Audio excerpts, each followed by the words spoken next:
Assalamualaikum warahmatullahi wabarakatuh. Oke, pada kesempatan kali ini saya akan melanjutkan pembahasan mengenai materi perkuliahan kita yang ada di mata kuliah Metodologi Penelitian Pendidikan. Nah, kalau di pertemuan sebelumnya kita sudah membahas materi berkaitan dengan jenis-jenis penelitian dan juga jenis-jenis variabel penelitian. Hari ini atau pada kesempatan kali ini saya akan membahas mengenai perumusan masalah, bagaimana cara menyusun bab 1, khususnya menentukan masalah, kemudian menyusun kalimat dalam suatu rumusan masalah, jenis-jenis rumusan masalah, sampai ke bagaimana cara untuk bisa membuat bab 2, yaitu membuat kajian teori, sampai di bab 2 ini saya batasi sampai di definisi operasional aja, atau sampai mungkin nanti di bagaimana cara kita menentukan atau mensintesis indikator penelitian. Untuk bagian kerangka berpikir dan juga penyusunan hipotesis nanti akan kita bahas di pertemuan selanjutnya insya Allah. Nah, sebelum saya masuk ke perumusan masalah, saya mau sedikit mereview mengenai jenis-jenis penelitian, tapi di sini akan saya review sedikit mengenai jenis-jenis penelitian kuantitatif. Karena dari kemarin judul yang masuk di Google Form itu banyak juga yang mengajukan penelitian kuantitatif. Sehingga di sini saya mau memberikan sedikit review mengenai jenis-jenis penelitian yang ada di pendekatan kuantitatif. Oke, kemarin kita sudah membahas pendekatan kuantitatif dan juga kualitatif, jenis-jenis penelitiannya apa aja. Sekarang saya bahas satu persatu lagi khusus untuk yang penelitian kuantitatif. Jadi di penelitian kuantitatif diantaranya ada jenis penelitian komparatif, ada jenis penelitian korelasional, kemudian nanti ada eksperimen. Eksperimen itu dibedakan lagi menjadi pre-eksperimen, quasi-eksperimen, dan juga true eksperimen. Juga ada penelitian survei, ya, itu yang saya review di sini. Oke, untuk yang penelitian komparatif itu adalah jenis penelitian yang dia bertujuan untuk membandingkan antara dua variabel, berbeda dengan penelitian korelasional. Kalau korelasional itu untuk mengetahui hubungan dua variabel, sedangkan kalau komparatif ini untuk mengetahui perbandingan atau hubungan di antara dua variabel penelitian. Nah, di penelitian komparatif dan korelasional ini adalah sama-sama tidak ada manipulasi. Tidak ada manipulasi artinya itu tidak ada treatment yang kita berikan kepada subjek penelitian kita. Ya, jadi persamaannya adalah penelitian komparatif dan korelasional itu tidak ada manipulasi atau tidak ada treatment yang kita berikan kepada subjek penelitian kita. Perbedaannya adalah kalau komparatif itu mengetahui perbandingan atau kita membandingkan antara dua variabel penelitian. Ya, perbedaannya apa dari variabel yang kita teliti. Sedangkan kalau korelasional itu kita untuk mengetahui hubungan antara dua atau lebih variabel penelitian yang kita teliti. Itu bedanya ya. Judulnya apa? Nanti judulnya akan saya berikan contoh di setelah ini nextnya. Nah, kemudian ada penelitian eksperimen. Bedanya kalau eksperimen ini ada yang namanya treatment atau ada manipulasi terhadap subjek penelitian kita.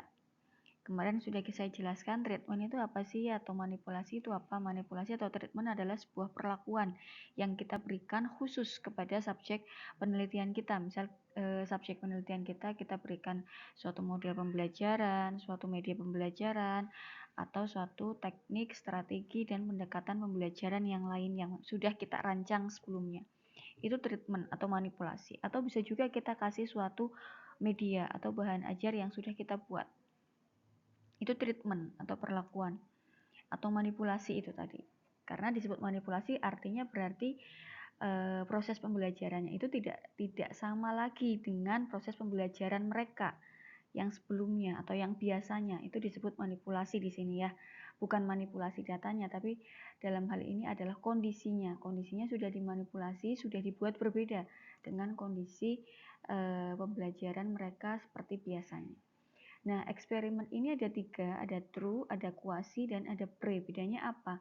Bedanya adalah untuk quasi eksperimen dan pre-eksperimen, keduanya ini tidak ada random assignment.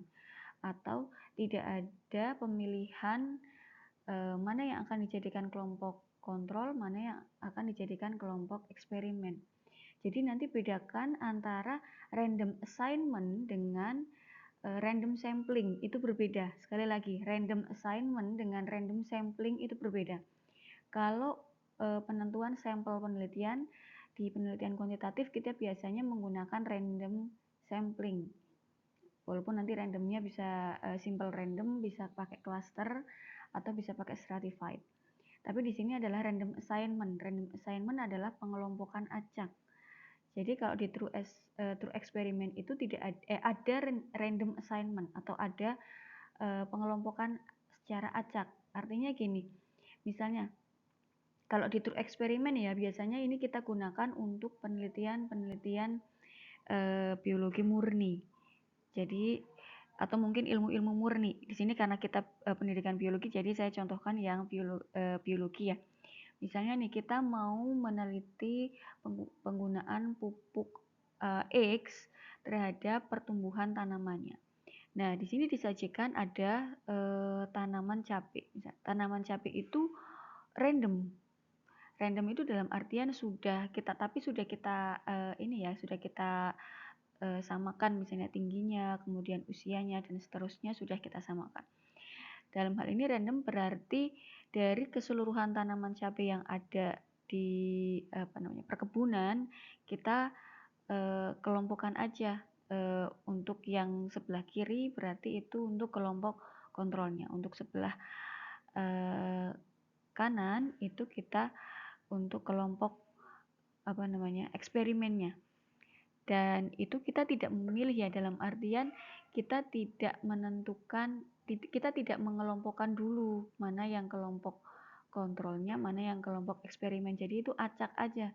Jadi acak, oh yang sebelah sini eksperimen, sebelah sini kontrol. Jadi di dalam suatu sampel itu ya memang random, kita tidak menentukan mana yang A, B, C dan seterusnya. Itu yang true eksperimen. Jadi ada random assignment. Jadi pengelompokannya itu secara acak. Sedangkan untuk yang kuasi eksperimen itu tidak ada random assignment. Kenapa? Karena kalau biasanya nih kuasi eksperimen atau pre-eksperimen dipakai di penelitian pendidikan. Kalau yang paling sering adalah kuasi eksperimen. Kalau pre-eksperimen itu desainnya masih terlalu lemah ya, jadi jarang digunakan atau kalau bisa sih tidak usah digunakan. Ya minimal at least pakai yang kuasi eksperimen. Kenapa kok di penelitian pendidikan pakainya kuasi eksperimen, Bu? Nggak true eksperimen. Sebenarnya bisa pakai kuasi eksperimen, tapi kalau kita yang menentukan kelompok kelasnya. Jadi biasanya kalau kita datang ke sekolah, kan di sekolahan itu sudah ada kelompok kelas ya. Kelas 10A, 10B, 10C, 10D, 10E. Nah, yang menentukan kelompok kelas A, B, C, D, E itu kan sekolah, bukan kita. Kalau kita yang menentukan sendiri, misalnya dari populasi satu sekolahan nih misalnya, ada 100 siswa. Nah, 100 siswa itu kita kelompokkan. Oh, kelas 10A sekian siswa secara random, 10B sekian siswa, 20, 25, 25, 25. Nah, kita yang menentukan tuh kelompok A, B, C, D, E, kita yang menentukan kelasnya. Kelompok kelasnya kita yang, jadi siswanya itu kita yang memasukkan, oh si A, B, C, D, E ini masuk ke kelas A, si D, E, F ini masuk ke kelas B dan seterusnya. Itu kita yang menentukan. Itu namanya ada random assignment. Itu masuk ke true experiment. Tapi kan kalau di sekolahan kita tidak bisa. Kita kan kalau di sekolahan, kita datang ke sekolahan, pasti di sekolahan sudah ada pengelompokan, oh kelas A, kelas B, kelas C, kelas D, kelas E, tanpa kita tahu apakah kelas A, B, C, D, E itu sifatnya random atau tidak. Apakah kemampuan siswanya sama atau tidak antara kelas A dan kelas E, antara kelas B dan kelas D, dan seterusnya, kan kita tidak tahu. Nah, itu artinya tidak ada random assignment. Jadi tidak ada pengelompokan secara acak. Jadi pengelompokan itu sudah ditentukan oleh sekolah. Sudah ada intake group. Kalau di beberapa buku metodologi penelitian itu namanya intake group. Sudah ada intake group yang ditentukan oleh sekolahan. Sudah ada kelas-kelas yang ditentukan oleh sekolahan. Jadi ada kelas A, B, C, D, E itu. Nah, kita tidak tahu tuh ya, tadi saya jelaskan apakah kelas A, B, C, D, E itu punya kemampuan kemampuan rata-rata siswa yang sama atau tidak. Nah, itu namanya tidak ada random assignment.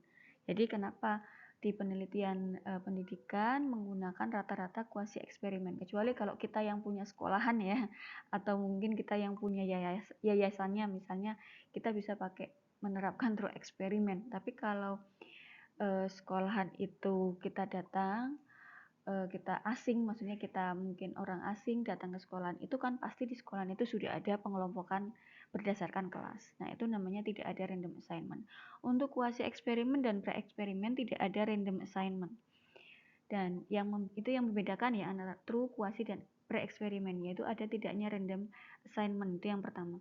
Kemudian untuk yang pre-eksperimen itu tidak ada random assignment plus eksperimennya itu dilakukan terhadap subjek tunggal, artinya tidak ada kelas kontrol. Kalau di true eksperimen ada kelas kontrol dan kelas eksperimen, tapi true eksperimen ada random assignment tadi ya, pengelompokan acak. Kalau di kuasi eksperimen sama, ada kelompok kontrol dan kelompok eksperimen, tapi tidak ada random assignment. Nah, itu bedanya. Kalau yang di pre-eksperimen tidak ada random assignment, tapi hanya ada kelompok eksperimen, tidak ada kelompok kontrol. Gitu ya, itu bedanya true, kuasi, dan eksperimen. Semoga tidak bingung. Nanti dibaca lagi di buku saya sudah menjelaskan tentang bedanya true, kuasi, dan juga pre-eksperimen plus desain masing-masing eksperimen. Jadi di dalam true eksperimen ini ada desain penelitiannya lagi. Di dalam kuasi dan pre-eksperimen juga ada desain penelitiannya lagi. Nanti bisa dibaca di buku metapen saya. Kemudian ada penelitian survei. Nah, kalau penelitian survei ini adalah teknik pengambilan datanya biasanya melalui angket atau melalui wawancara. Tujuannya untuk mengetahui kondisi dari suatu populasi dengan menggunakan teknik sampling tertentu tentunya. Oke. Next. Nah, ini ada beberapa contoh judul. Nanti saya share PPT-nya, kalian bisa baca judul-judulnya, walaupun kemarin sudah mengajukan judul ya, tapi nggak apa-apa, nanti bisa sambil baca-baca baca-baca judul lagi. Kalau masih mau revisi judul yang sudah diajukan kemarin, sangat boleh, karena nanti juga pasti akan dapat banyak masukan dari masing-masing dosen pembimbing kalian. Ini contoh untuk penelitian komparatif. Ada studi komparatif, model GI, dan model NHT dalam meningkatkan keaktifan belajar siswa. Atau studi komparatif antara pembelajaran dengan virtual lab dan real lab dalam atau terhadap keaktifan praktikum atau mungkin konsep materi atau pemahaman materi siswa, itu juga boleh. Kemudian ada penelitian korelasional. Untuk korelasional ini tadi komparatif membandingkan ya. Jadi membandingkan di sini membandingkan antara model GI dengan model NHT dengan variabel terekatnya keaktifan belajar siswa.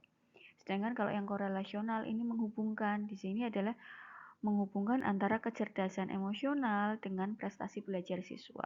Gitu ya. Jadi ada bedanya yang komparatif dengan korelasional. Walaupun sama-sama tadi tidak ada treatment atau tidak ada perlakuan khusus, tidak ada manipulasi. Untuk judul yang kuasi eksperimen bisa dilihat di sini ada pengaruh X terhadap Y. Nah, itu biasanya, tapi tidak selalu ada kata pengaruh di depan ya untuk judul kuasi eksperimen atau penelitian eksperimen. Boleh misalnya penggunaan media komik terhadap kemampuan berpikir kritis siswa, atau implementasi model X, ya implementasi model TASC disertai media apa misalnya terhadap kemampuan Y dan seterusnya. Jadi tidak harus ada kata pengaruh di depannya. Kalian bisa variasikan judul, yang penting di dalamnya mengandung unsur variabel X terhadap variabel Y. Kalau kuasi eksperimen berarti yang penting variabel X ini nanti dia yang mempengaruhi variabel Y gitu ya. Karena variabel X-nya adalah treatment-nya gitu. Dan seterusnya nanti ini ada judulnya. Nah, ini ada beberapa contoh untuk judul R&D. Untuk judul R&D tidak selalu juga di depan judul itu kata pertamanya ada kata pengembangan, tidak selalu. Boleh langsung misal model pembelajaran berbasis STEM untuk meningkatkan keterampilan proses sains siswa misalnya. Tidak harus di dalam suatu judul itu, kalau yang R&D ya di depannya itu ada kata pengembangan. Ya boleh tapi tidak selalu ya.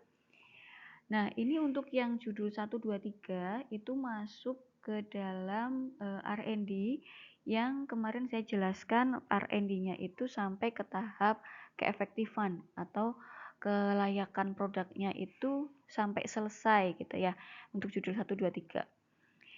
Kalau yang judul 4 ini berarti judul R&D yang biasanya kelayakan produknya hanya sampai pada tahap praktikalitas. Jadi pengembangan kit eksperimen uji kandungan bahan makanan sebagai media pembelajaran atau sebagai bahan ajar materi sistem pencernaan. Di sini tidak ada variabel Y-nya, tidak ada untuk meningkatkan apa, mengembangkan apa.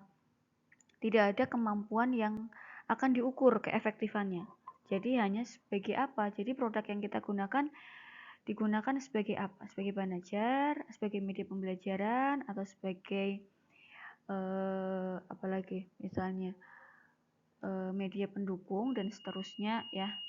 Nanti disesuaikan produk kita nanti digunakan sebagai apa dalam suatu proses pembelajaran. Itu kalau hanya sampai praktikalitas. Sebenarnya memang idealnya judul 1, 2, 3 ini ya idealnya, tapi kalau memang kok tidak bisa dengan alasan keterbatasan penelitian, maka ya bolehlah sampai ke praktisan untuk sementara. Oke, next. Nah, kita masuk ke materi pembahasan pada kesempatan kali ini, yaitu mulai dari penyusunan bab 1. Penyusunan bab 1 itu kita awali dengan menemukan masalah atau potensi. Jadi suatu judul penelitian itu seharusnya tidak di karang-karang kita ya. bukan saya kayaknya mau meneliti ini gitu, enggak juga. Tapi sebaiknya atau idealnya kita ketika merumuskan suatu judul adalah berdasarkan masalah atau berdasarkan potensi. Kalau kita belum bisa menemukan masalah yang ada di lapangan misalnya, kita bisa berdasarkan potensi. Misalnya, Bu, saya kok bingung ya, saya nggak menemukan masalah, kira-kira yang di lapangan pembelajarannya sudah baik-baik aja misalnya. Oh, ya sudah berdasarkan potensi aja. Misalnya di kurikulum yang baru ini, di kurikulum Merdeka Belajar misalnya. Potensinya apa nih yang bisa dikembangkan di kurikulum Merdeka Belajar dalam proses pembelajaran, atau potensinya atau tuntutannya apa nih yang dituntut, yang diminta di kurikulum Merdeka Belajar. Misalnya, oh dituntut kemampuan bernalar kritis atau berkaitan dengan profil pelajar Pancasila. Nah, potensi-potensi itu yang ada di kurikulum Merdeka Belajar bisa kita jadikan sebagai latar belakang masalah dan kita jadikan juga sebagai nanti variabel penelitian kita.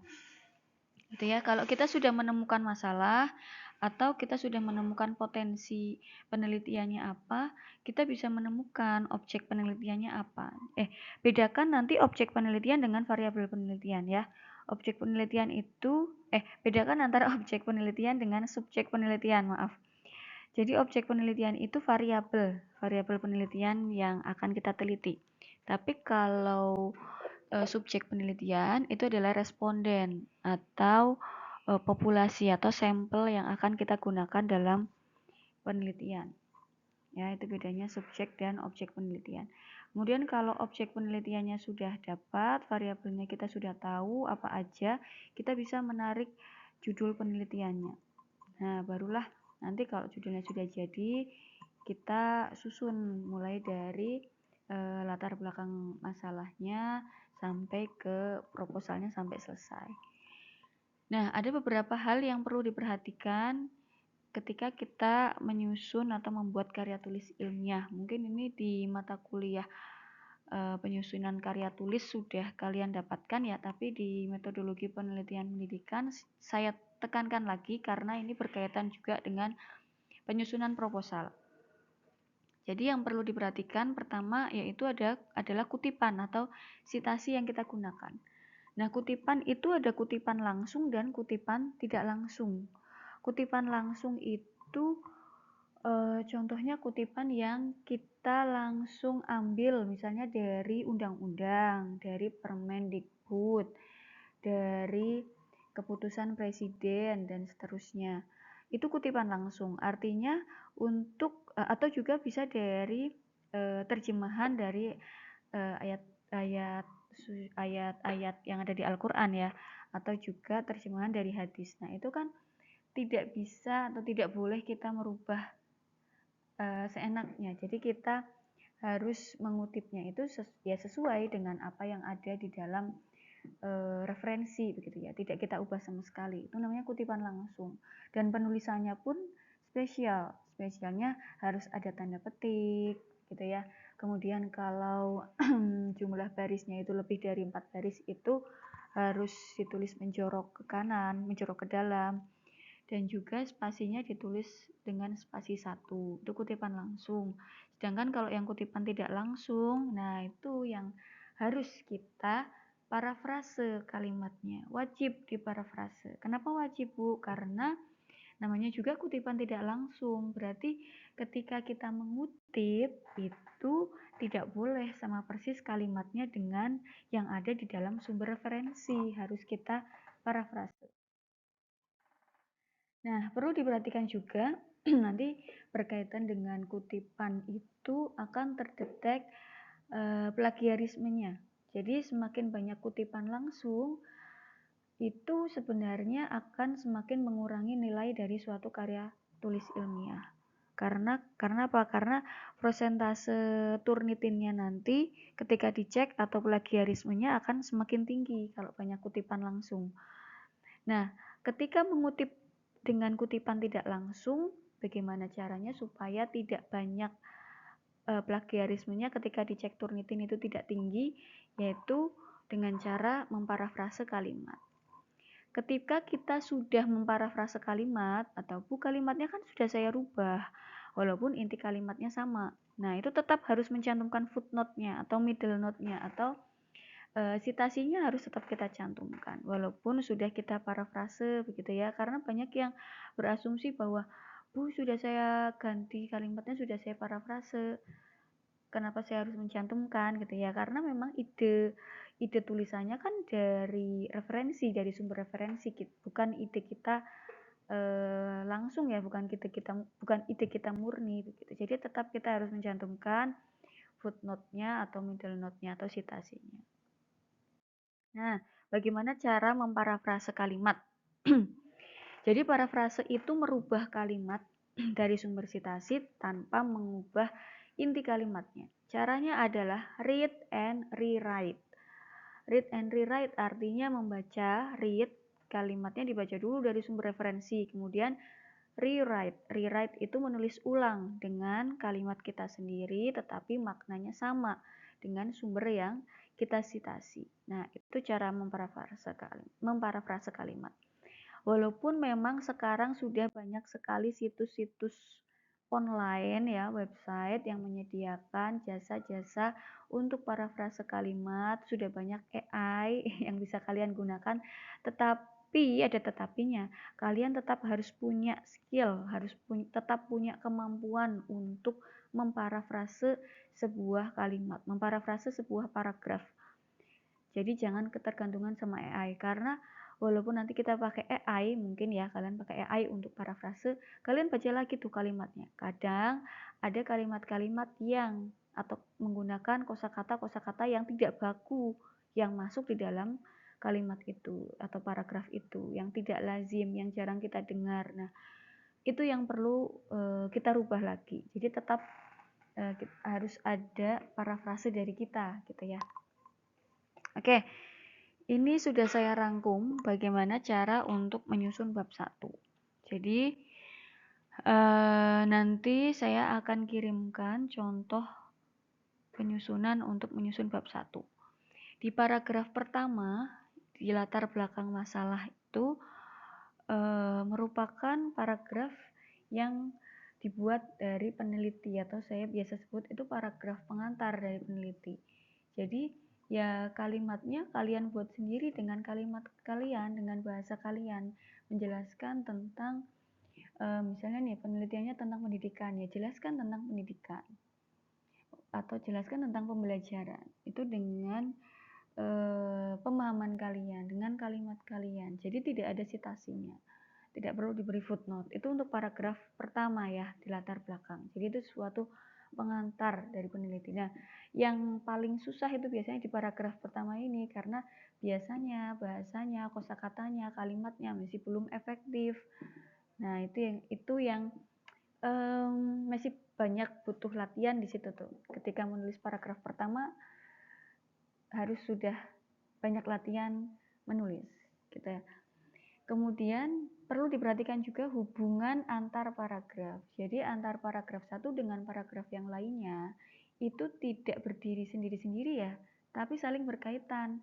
Misalnya nih di paragraf 1 kita bahas pendidikan.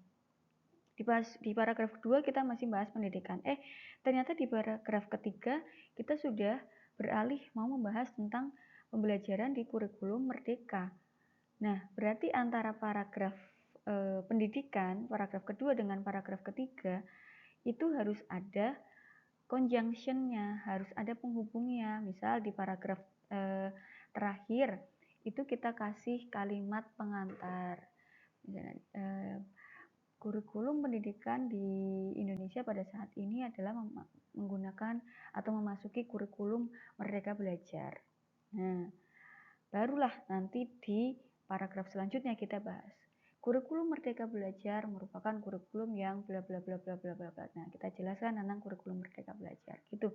Jadi jangan tiba-tiba selesai kita bahas pendidikan, masuk paragraf selanjutnya langsung bahas kurikulum Merdeka tanpa ada conjunction. Nah, itu dihindari. Gitu ya. Nah, yang ketiga harus ada gap. Harus ada gap itu kesenjangan ya. Kesenjangan antara teori dengan fakta yang ada di lapangan atau realita yang ada di lapangan, atau juga tolak ukur yang seharusnya.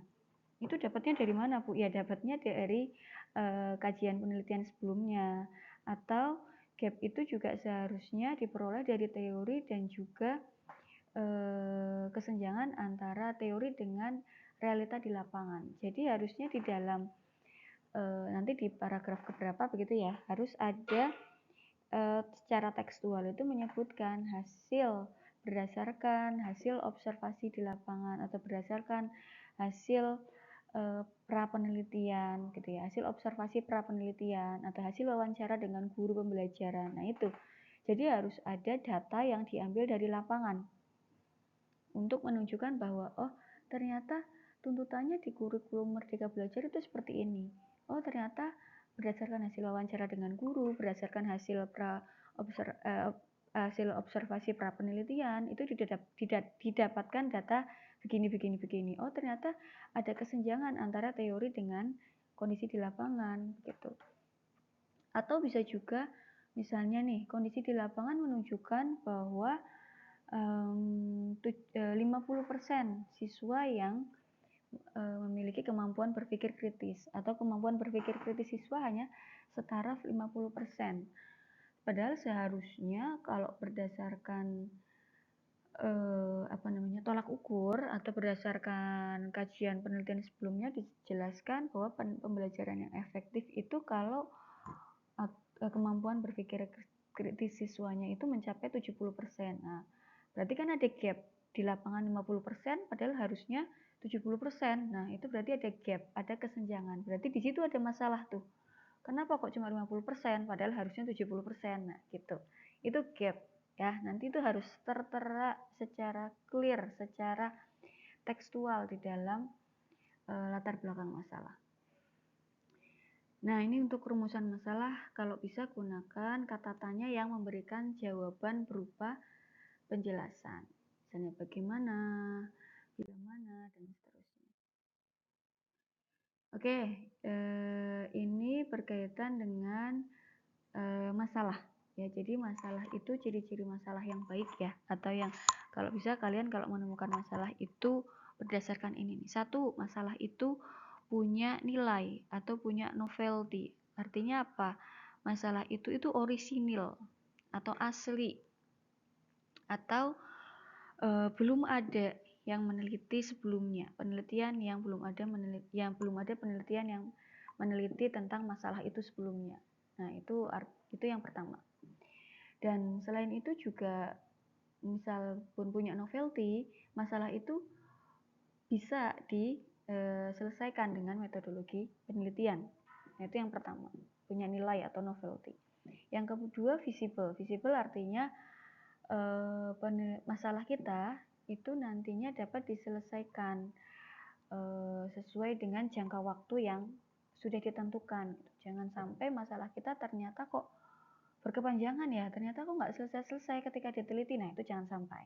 Jadi visible itu artinya bisa diselesaikan dalam jangka waktu tertentu dengan waktu, biaya, dan juga tenaga yang kita miliki, begitu ya, itu visible artinya dengan metodologi penelitian yang ada. Nah, itu artinya visible, bisa diselesaikan. Kemudian menarik dan sesuai kualifikasi ya. Jadi sekali lagi, ketika kalian menentukan suatu masalah atau membuat suatu judul penelitian, buatlah judul penelitian yang itu menarik untuk kalian. Kenapa? Karena kalau kalian saja sudah tidak tertarik dengan judul penelitian kalian, nah bagaimana kalian nanti mau menyelesaikan penelitian itu sampai selesai? Jadi buatlah judul yang menarik, yang menurut kalian itu menarik. Jadi, oh saya suka nih buat gambar-gambar, ya buatlah penelitian yang berkaitan dengan komik, berkaitan dengan poster, begitu ya, dan seterusnya. Oh saya suka main TikTok misalnya kemarin, ya oke, buatlah penelitian yang berkaitan dengan TikTok sebagai media pembelajaran atau Instagram sebagai media pembelajaran, seperti itu. Dan tentunya sesuai dengan kualifikasi, jangan meneliti yang di luar kualifikasi kita ya. Kalau kita kemarin sudah saya jelaskan penelitiannya berarti penelitian pendidikan biologi, jangan lari ke mana-mana gitu ya, jangan nanti membahas ada pendidikan fisikanya, kimianya, dan seterusnya. Oke, next. Nah, ini kita masuk ke rumusan masalah. Rumusan masalah di sini ada 3 bentuk, yaitu bentuk deskriptif, komparatif, dan asosiatif. Asosiatif itu ada 3 nanti, ada simetris, ada kausal, dan juga ada interaktif. Kita bahas yang pertama dulu, rumusan masalah deskriptif. Nah, rumusan masalah deskriptif ini adalah rumusan masalah yang dia bertujuan untuk mendeskripsikan suatu masalah yang ada. Misalnya, jadi tidak ada analisis berkaitan dengan hubungan, dengan komparasi, gitu ya. Tidak ada analisis berkaitan dengan perbandingan maupun menghubungkan antara dua variabel. Contohnya nih, seberapa baik pelaksanaan model TASC di kelas 11. Jadi kita hanya mendeskripsikan bagaimana sih pelaksanaan model TASC di kelas 11 itu. Gitu. Kita hanya mendeskripsikan pelaksanaannya. Kemudian bagaimanakah sikap ilmiah siswa dalam pembelajaran biologi? Nah, kita hanya cukup mendeskripsikan sikap ilmiah siswanya bagaimana. Bu, apakah secara kualitatif atau secara kuantitatif? Boleh secara kuantitatif, tapi tentunya kalau di rumusan masalah deskriptif, berarti nanti dianalisis datanya juga kuantitatif deskriptif ya, artinya statistiknya pun statistik yang deskriptif, bukan statistik yang inferensial. Jadi kalian cukup mencari modus median minnya aja untuk menjawab rumusan masalah deskriptif, gitu ya.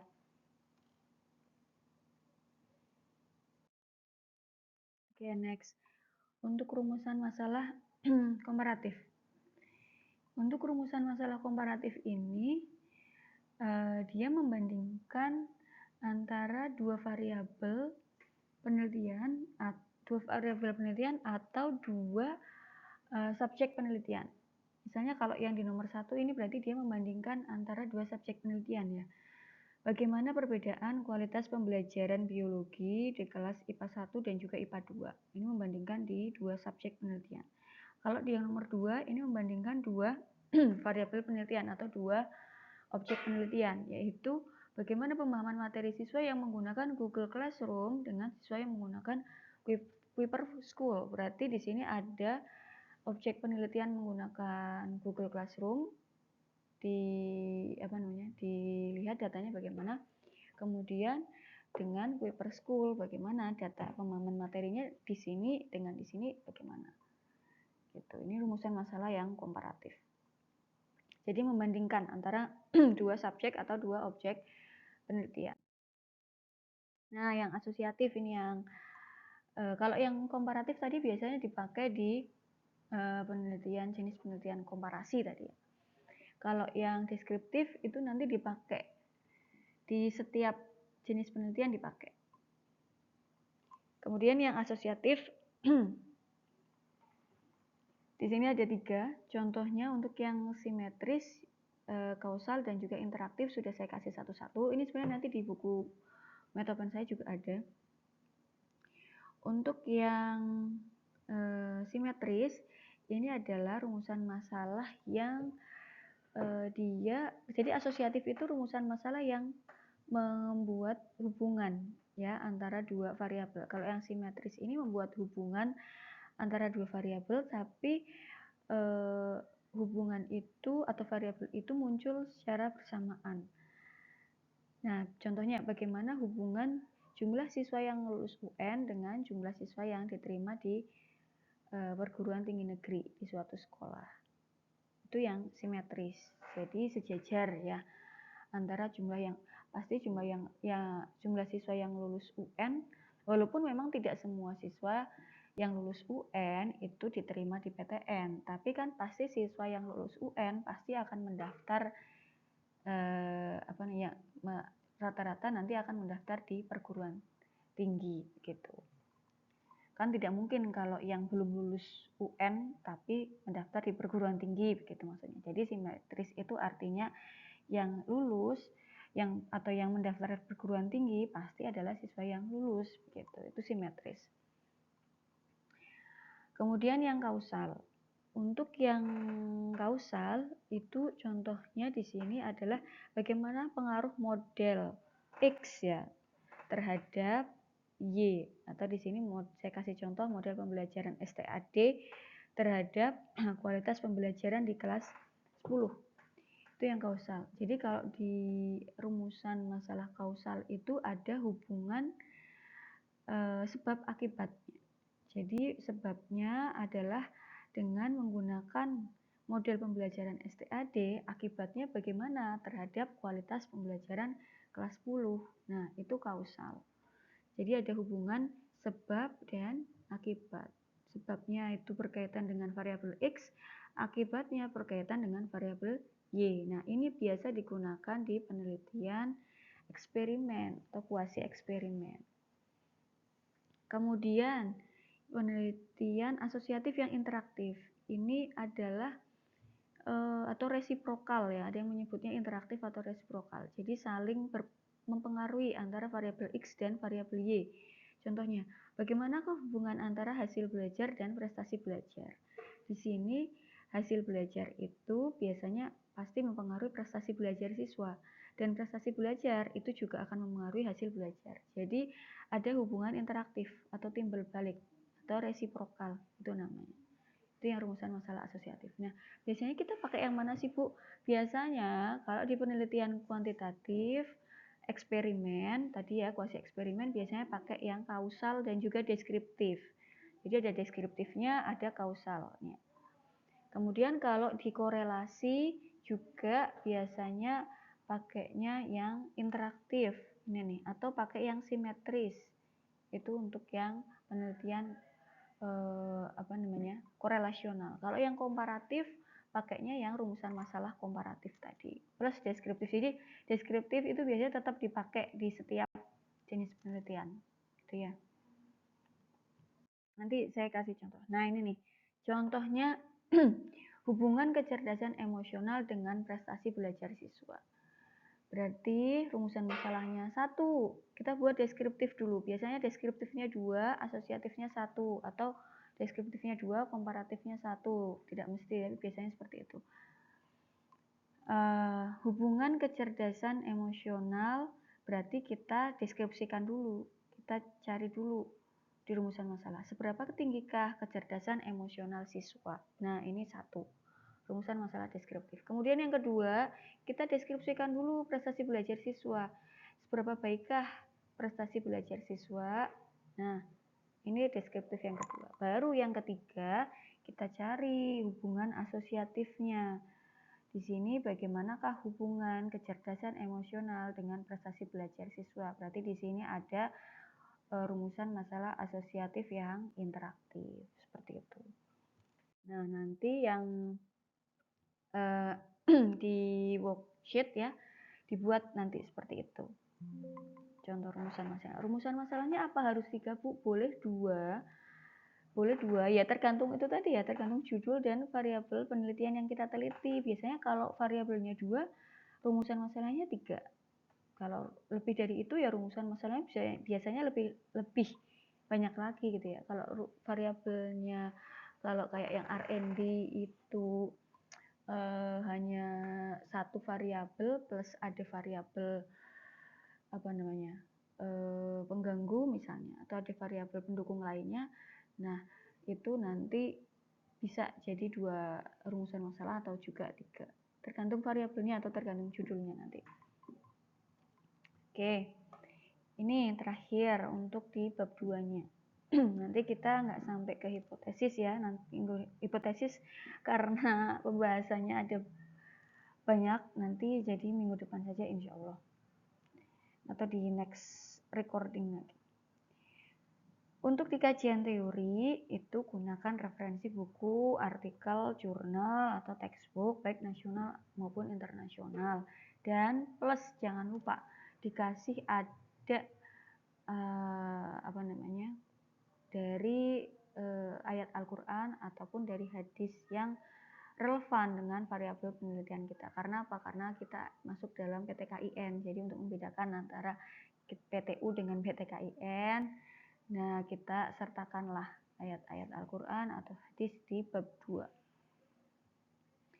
Kemudian yang paling penting adalah ketika kita membuat kajian teori, bukan sekedar copy paste ya.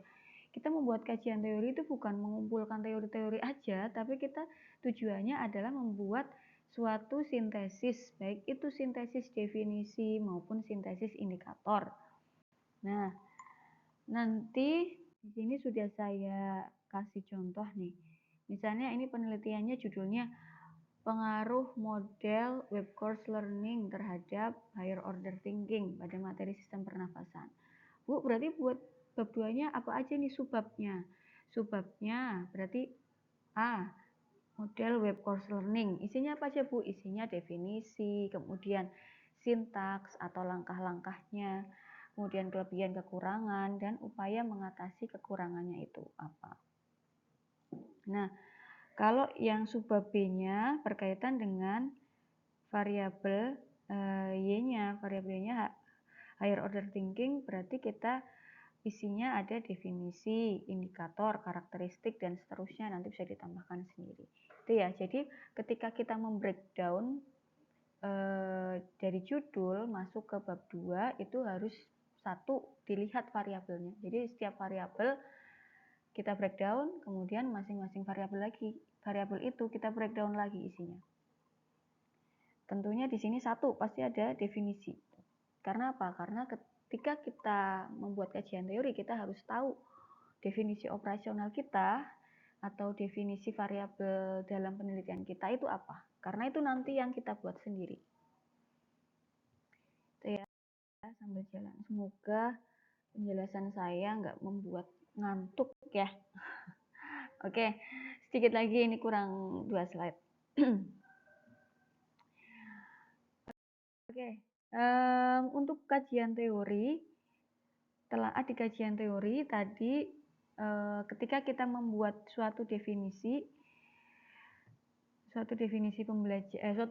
variabel, tentunya baik di variabel X maupun variabel Y ya, gitu aja biar cepat. Variabel X maupun di variabel Y itu kita cari dulu teori-teori dari ahli. baik itu variabel X maupun variabel Y. Ini saya kasih contoh variabel X, misalnya model pembelajaran misalnya. Berarti kita cari, model pembelajaran menurut si A, menurut si B, menurut si C. Carilah kajian-kajian teori itu. Minimal 3 dari ahli atau minimal 3 kajian teori. Kalau sudah ketemu kajian teorinya minimal 3, nah baru kita buat definisi operasionalnya berdasarkan kajian teori ahli atau berdasarkan penjelasan dari teori tersebut, maka definisi motivasi belajar, definisi keterampilan berpikir kritis dalam penelitian ini adalah bla bla bla bla bla gitu. Jadi ciri khas ada definisi operasional itu adalah ada kalimat ini nih. Sebenarnya ini di slide sebelumnya ada ya, tapi karena nggak bisa saya mundurkan slide-nya, jadi nggak apa-apa pakai slide ini. Kalau di model pembelajaran ada sintaks, berarti nanti bisa pakai sintaks urutan seperti ini. Langkah-langkah pembelajaran GI menurut ini, menurut si C. Kemudian buatlah berdasarkan penjelasan tersebut, maka langkah-langkah pembelajaran GI pada penelitian ini adalah bla bla bla. Nah, gitu. Untuk sintaks yang dirumuskan pada bab 2 itu harus sama dengan sintaks atau langkah-langkah pembelajaran yang nanti kalian buat di RPP atau di modul ajar kalau di kurikulum merdeka. Nah, kalau di misalnya ada definisi yang lain, misal saya mau membuat definisi sebelum masuk ke langkah-langkah pembelajaran ya, berarti definisi model pembelajaran GI ya, berarti jelasin dulu definisi model pembelajaran GI menurut si Ari Kunto, model pembelajaran GI menurut si siapa lagi, si B, menurut si C, dan seterusnya. Baru nanti kamu buat di paragraf paling bawah tuh ada kalimat berdasarkan penjelasan tersebut atau berdasarkan teori ahli yang sudah dipaparkan, maka definisi operasional atau maka definisi model pembelajaran GI dalam penelitian ini adalah, maka kemampuan berpikir kritis dalam penelitian ini adalah. Nah, itu ciri khas kalau paragraf itu berisi definisi operasional. Definisi operasional itu adalah sintesis yang kalian buat dari teori-teori ahli yang sudah kalian paparkan sebelumnya. Berarti menyimpulkan, Bu, beda dengan menyimpulkan. Kalau menyimpulkan itu kalian tidak membuat sintesis ya. Kalian boleh mengambil kalimatnya dari kalimat-kalimat ahli. Tapi kalau mensintesis itu artinya kalian merumuskan kalimatnya sendiri dengan bahasa kalian sendiri, dengan pemahaman kalian sendiri. Itu namanya mensintesis. Definisi operasional sesuai dengan penelitian kalian. Jadi misalnya nih, si A penelitiannya juga sama variabel X, variabel Y-nya juga kemampuan berpikir kritis. Loh, si B juga kemampuan berpikir kritis, tapi belum tentu definisi operasionalnya si A dengan definisi operasionalnya si B itu sama. Gitu ya, karena definisi operasional setiap penelitian itu berbeda. Paham ya? Jadi itulah yang membedakan antara penelitian satu dengan penelitian yang lain. Walaupun sama-sama nanti meneliti variabelnya sama, tapi definisi operasionalnya bisa jadi berbeda. Karena dia bisa jadi membuat sintesis dari teori-teori ahli yang berbeda. Gitu. Nah, terakhir nih, berkaitan dengan indikator. Sebenarnya nanti kita belum sampai ke indikator sih, tapi nggak apa-apa. Jadi nanti di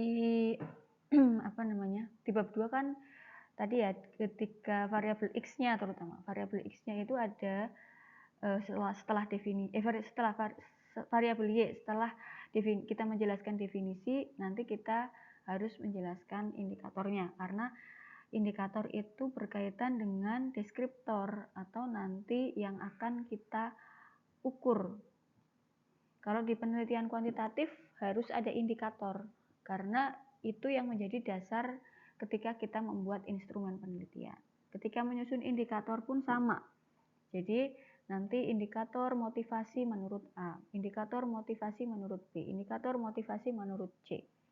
Nah, Itu kan beda-beda ya menurut ahli A, ahli B, ahli C. Ada yang indikator motivasinya 3, ada yang indikatornya 4, ada yang indikatornya 5. Nanti di bab 2 atau di indikator penelitian kalian misalnya mau meneliti motivasi juga, kalian boleh menentukan. Jadi ada 2 opsional, ada 2 opsinya.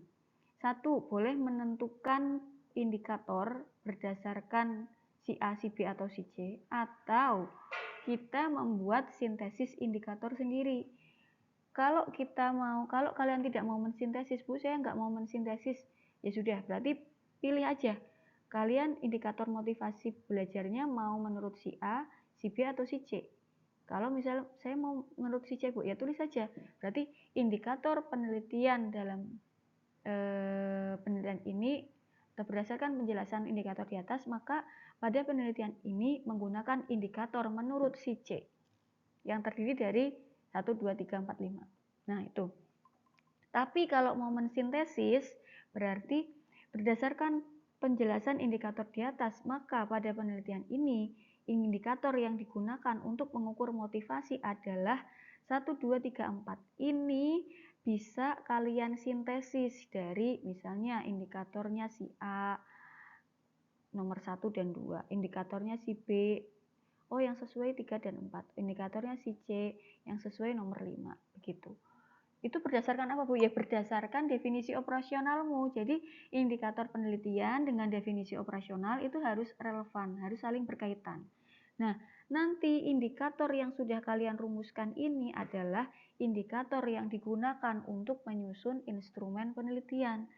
Jadi ketika membuat instrumen penelitian itu tidak sekedar buat instrumen asal bikin pertanyaan atau pernyataan, enggak.